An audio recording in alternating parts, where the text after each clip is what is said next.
प्रीतम की प्रतिद्वंदिता नहीं होनी चाहिए। कोई प्रभु से बढ़कर हमारे लिए प्रभु के समान नहीं होना चाहिए। अगर कहीं कुछ प्यारा है तो घसीट ले जाएगा हमारा चिंतन, फिर अनन्य चिंतन नहीं हो पाएगा। जब तक हृदय में प्रीतम का प्रतिद्वंदी भाव रहता है तब तक निरंतर भजन की संभावना भी नहीं है। इसीलिए उपासक जन उदासीन होकर सब वस्तु व्यक्ति से अपने चित्त को समेटकर प्रभु में लगा देते हैं। देवर्षि नारद जी इसीलिए इस भजन, इस प्रेम की उपासना का उदाहरण देते हैं। यथा ब्रज गोपिका नाम, सब कार्य परिवार के करते हुए चित्त वृत्ति प्रभु श्री कृष्ण में, किसी से भी प्यार नहीं, न पुत्र से, न परिवार से, न क्रिया से, लेकिन क्रियाएं सब हो रही, पुत्र परिवार भी है। ये बड़ा आश्चर्यमय स्थिति, और किसी से अपनापन नहीं, एकमात्र प्रभु श्री कृष्ण से। हमें चिंतन उसका नहीं करना पड़ता जो सबसे ज्यादा प्यारा होता है,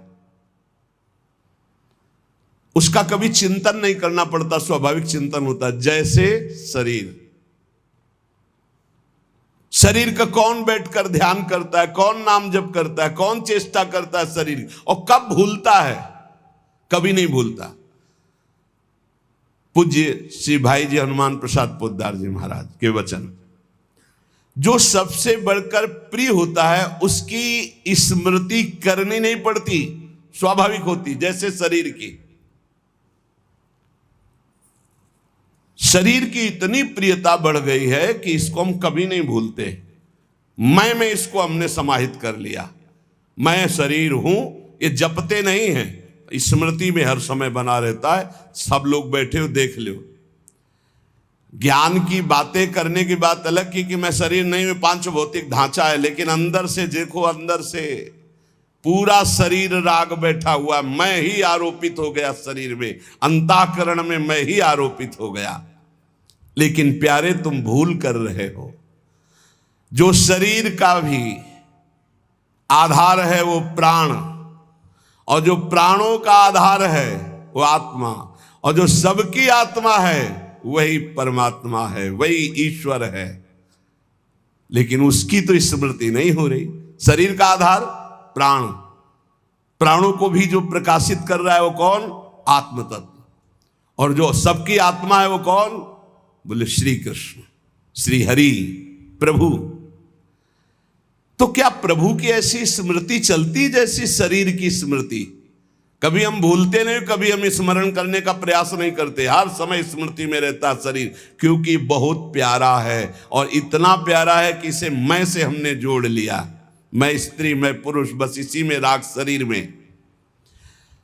ये संसार के दुखों से घबरा उठने का कारण है भगवान में रुचि ना होना।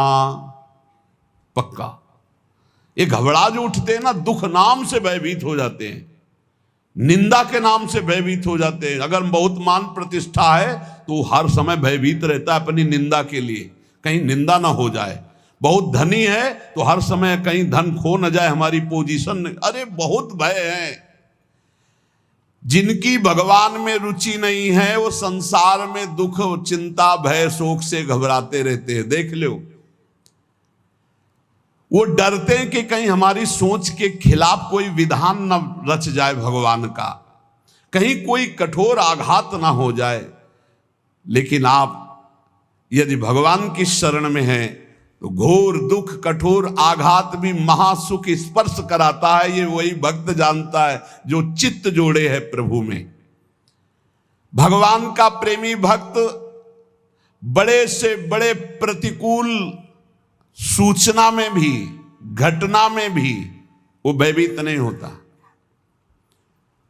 जब महाप्रभु चैतन्य देव श्रीवास के घर में कीर्तन करते थे तो काजी को शिकायत लगाई गई कि रात रात भर ये हल्ला मचाते रहते, पता नहीं क्या करते रहते हैं, ऐसा ऐसा उल्टा सीधा। काजी ने कहा कि कल जितने ये कीर्तन वाले सबको बंदी बना के लाया जाएगा, दंड दिया जाएगा। अब तो जो भक्तजन बड़े भोले होते हैं तो उनको भय लगा। सब महाप्रभु चैतन्य देव से कहा कि प्रभु अब कीर्तन में तो बड़ी बाधा आ गई, श्रीवास के घर में अगर कीर्तन होगा तो काजी अपने राज सैनिकों के साथ आएगा, सबको बंदी बनाएगा और मारपीट करेगा। ऐसा बड़ा भय की सूचना हुई, सब भक्तजन घबराहट पैदा हो गई। महाप्रभु चैतन्य देव ने कहा, आज से कीर्तन घर में नहीं होगा, आज से कीर्तन नगर में होगा और काजी के दरवाजे से कीर्तन निकलेगा। केवल कहा ही नहीं, ऐसा ही हुआ। कीर्तन बड़े जोर से तुमुल ध्वनि में कीर्तन, और पूरे नगर का कीर्तन, और काजी के दरवाजे से कीर्तन। तो काजी भी